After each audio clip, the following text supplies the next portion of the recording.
তারিক ভাই তাহাজ্জুদের নামাজ পড়ছে, আমি কল্পনা করে বলতে পারছি না। সেদিনের স্মৃতিটা এখনো আমার চোখে মুখে ভাসে যে তারিক ভাই, আমি ওর ওয়াইফকে বলছি, মানে তার বোনকে বলছি, দেখো তারিক ভাই এই শীতকাল গভীর রাত, সবাই ঘুমিয়ে, শীতের মধ্যে কম্বল লেপ দিয়ে ঘুমিয়ে আছে, তারিক ভাই নামাজ পড়ছে। তোমরা বড়ই ভাগ্যবান, এইরকম ভাইয়ের অধিকারী তোমরা হতে পারছো, এটা খুবই বড়ই ভাগ্যবান, আর কেউ হতে পারবে না। আসলে আমি দেখছি বিশ্ববিদ্যালয়ে পড়তে যে অনেক শহীদ ভাই, আমার এক ফ্রেন্ড ছিল শিমুল, কুষ্টিয়া পলিটেকনিক্যালে শহীদ হয়েছে, ও আমার বন্ধু ছিল। মানে যারা শহীদ হয়েছে তাদের এক একটা স্মৃতি জাতিকে অনুপ্রেরণা দেয়, যেগুলো কারণে তারা শহীদ হতে পারে। আমরা তো ইসলামী আন্দোলন করছি, এখন চাকরি করি, আমরা হতে পারে হয়তো চাই না সেই সৌভাগ্য তাহলে অন্তর্ভুক্ত হতে পারবো কিনা, কিন্তু যেসব স্মৃতিগুলো মানুষকে অনুপ্রেরণা দেয়, যারা শহীদ হয় কোরআন হাদিসের বর্ণনা মোতাবেক, তারাই হতে পেরেছে।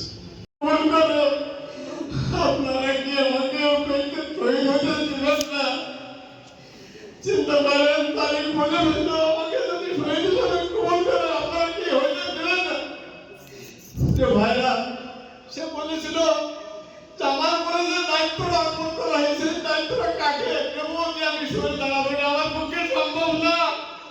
আল্লাহ আমার জন্য যা সাংসদ করে রেখেছে আমি সেটাই মেনে নেবো ভাই, আমাকে বাধা দিয়ে নাই কথাটা আমার সামনে বলেছিল ভাই।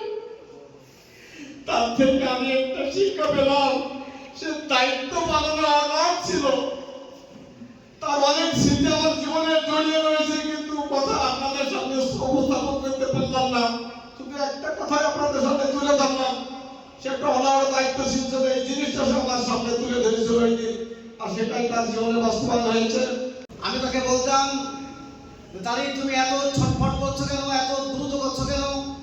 আমাকে একবার দুইজনের দায়িত্বশীল ছিলাম, আমাকে দায়িত্ব দিয়ে বলতে চাচা আপনি একটু দায়িত্ব পালন করেন, আমি বন্দরে চলে গেলাম।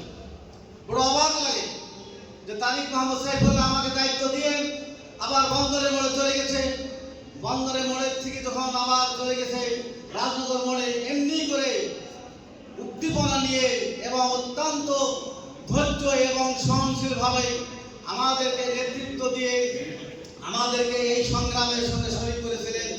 তার হৃদয়, তার স্মৃতি আমার মনে অবাক লাগে। কাইনকাটার মোড়ে একটা মাইল পোস্ট ছিল, সেই মাইল পোস্টের উপরে দাঁড়িয়ে দাঁড়িয়ে তারিক মোহাম্মদ সাইফুল্লাহ বক্তব্য রাখতেন। সেই স্মৃতিগুলো আমাকে সবসময় নাড়া দেয় এবং আমাকে অনুপ্রেরণা যোগায়। যেই ধরনের উদ্দীপনা, এই ধরনের ন্যায় ইনসাফ প্রতিষ্ঠার লক্ষ্যে যে ব্যক্তি এত ছুটতে পারে, আল্লাহ তাআলা যেন আমাদের মধ্যে এরকম তারিক মোহাম্মদ সাইফুল্লাহ হাজারে হাজার মেহেরবত তৈরি হয়ে যায়। প্রিয় ভাই, আমরা লাভ হয়েছি বাংলাদেশ যখন এই যে বাংলাদেশ জামাত ইসলামী যখন এই কাহিনী স্বার্থের বিরুদ্ধে, এই ফাঁসির ভাবের বিরুদ্ধে যখন লড়াই করেছিলাম, আমরা অনেক ভাইদেরকে দেখেছি তারা টুপি খুলে, তারা হলো সাধারণ মানুষের মধ্যে মিশেছেন, তারা হলো সাধারণভাবে চলেছেন। আমি বলতে চাই, আগামী দিনে আল্লাহর দ্বীন কায়েম করার জন্য তারিকের মতো এরকম ত্যাগী মনোভাব নিয়ে যদি তৈরি না হন, তাহলে বাংলার মাটিতে কোনোদিন ইসলামের বিজয় আসবে না। আগামী দিনে যদি এই ধরনের বাধা বিপত্তি অতিক্রম আসে, তখন অবশ্যই আমি যেন আপনাদের দেখতে চাই, আমরা দেখতে চাই তারিক মোহাম্মদ সাইফুল্লাহর মতন উদ্দীপনা নিয়ে যেন সংগ্রাম করতে পারি।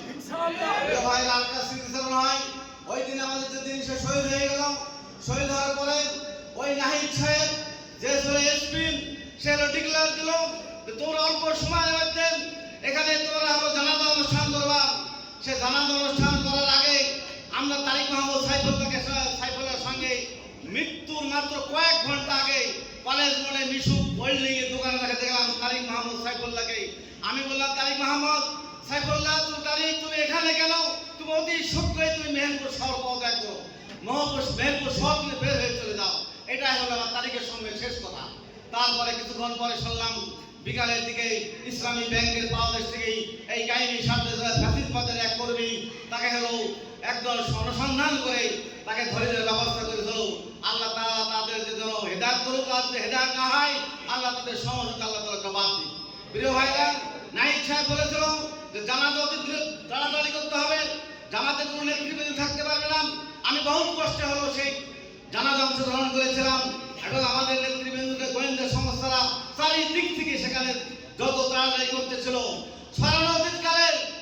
স্মরণাতীতকালের যে জনসমাবেশ, স্মরণাতীতকালের যে জানাজা, মেহেরপুরের মাটিতে তারিক মোহাম্মদ সাইফুল্লাহ এবং তার বাবা হাজী সমীর উদ্দিনের মতন এত জনগণ নিয়ে মেহেরপুরের মাটিতে আজ পর্যন্ত আমরা দেখতে পাই না।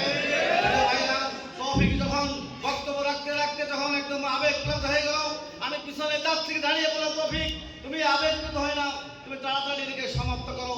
যাই তৌফিক কথাটা শুনে না হলে সেদিন বাংলার মাটিতে, সেদিন মেহেরপুরের মাটিতে খোলা মেলা তারিখে জানাজা করার অনুষ্ঠান করা হতো, তাহলে মেহেরপুরের ইতিহাস আরো বড় হতো এবং আরো উদ্দীপনা নিয়ে মানুষ এই তারিক মোহাম্মদ সাইফুল্লাহের আপনার ইতিহাসে জানাজা অংশগ্রহণ করতে পারত। প্রিয় ভাইরা, ইসলামী আন্দোলন, আল্লাহ দেওয়া দিন, আল্লাহ দেওয়া বিধান প্রতিষ্ঠা করতে হলে তারিক মোহাম্মদ সাইফুল্লাহর মতন unconditional and complete surrender to Allah, একমাত্র নিঃশর্ত এবং আল্লাহর উপর মহব্বত করে এমনি করে আমরা যেন তৈরি হতে পারবো, অবশ্যই বাংলার মাটিতে আল্লাহর দিন বিজয় হবে।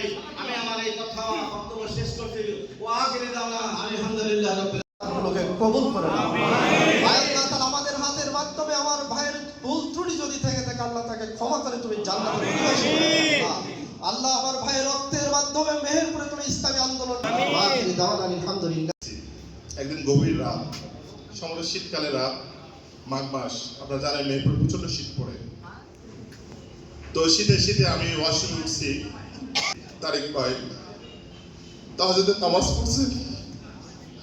আমি কল্পনা করে বলতে পারছি না, সেদিনের স্মৃতিটা এখনো আমার চোখে মুখে ভাসে যে তারিক ভাই, আমি আমার ওয়াইফকে বলছি, মানে তার বোনকে বলছি, দেখো তারিক ভাই এই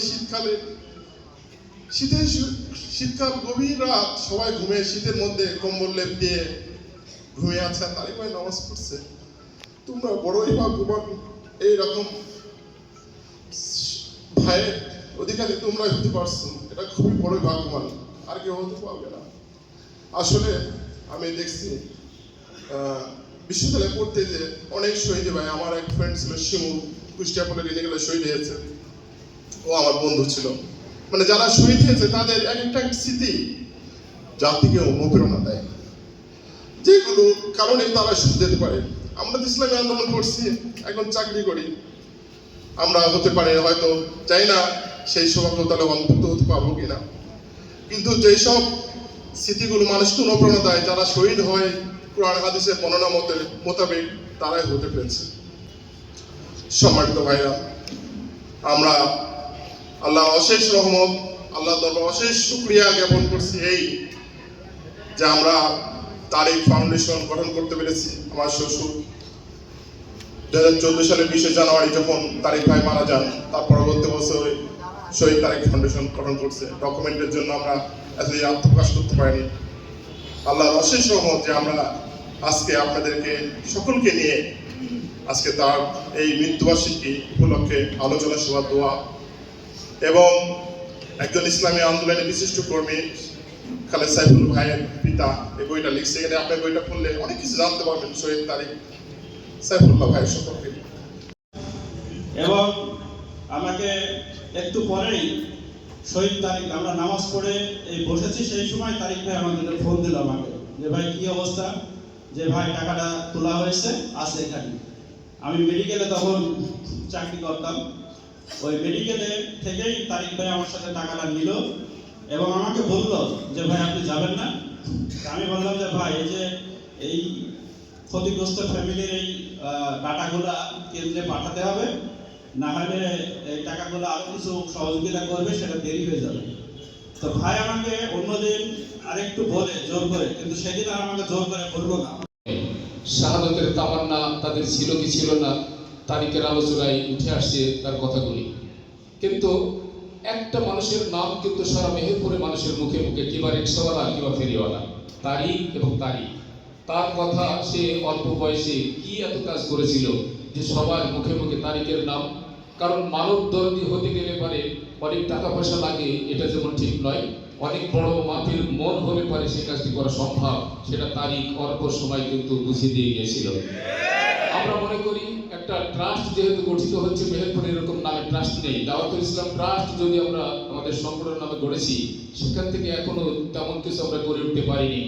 আশা করি তার পরিবার, তার ভাই, যেভাবে তার সাথে আমার কথা হলো, তারা যে পরিকল্পনা গ্রহণ করেছে তাদের এই বাড়িতে তার নামে ট্রাস্ট হবে, আমার মনে হয় মেহেরপুরের মানুষ স্মরণ করবে তারিখে সেই ঘরে যখন আসবে, তার আসবাবপত্র যখন আসবে, তার স্মৃতিগুলি নিয়ে যখন তার বিভিন্ন ফটোগ্রাফ দেখবে, তখন তারা মনে করবে যে যথার্থ হয়েছে, দেরিতে হলেও ভালো হয়েছে। সম্মানিত ভাইরা, আমি কথা বলতে চাই না, আমি দেখছি মানুষের চোখে চোখে যেন চোখ ভেজা, তারা চোখ মুছছে, রুমাল দিয়ে কেউ গোপনে চোখ মুছছে, এরকম ভাব গাম্ভীর্য প্রোগ্রাম কিন্তু আমরা করতে পারিনি। এই তো কয়েকদিন আগে আলহাজ সমীর উদ্দিন আমারই পাশে বসা ছিল, কথা হচ্ছিল, সমীর ভাই বক্তব্য দিল, আমি বললাম ভাই খুব একটু বেশি লম্বা কথা বলছে। কেউ কেউ বলছে, আমি বলছিলাম ভাই স্লিপ দিলে হয় না, কেউ বলছেন আমার জেলামি বললেন যে না ভাই অনেকদিন পরে এসে আমি একটু কম কথা বলবো। পরের দিন আর নেই, আমরা তার জানাজায় শরীক হয়েছিলাম, জনতার ঘন, সেদিন মানুষকে সামাল দিতে পারেনি, রাত অন্ধকারের ভিতরে সেদিন মানুষ কে কার জন্য কাঁদবে, কে কার জন্য দোয়া করবে, সেদিনকে আমরা লক্ষ্য করেছি। আমরা সেদিন ঢাকাতে ছিলাম, অর্থাৎ 31 বা 30 ডিসেম্বর ঢাকা অবরোধ করার জন্য খালেদা জিয়া ডাক দিয়েছিল।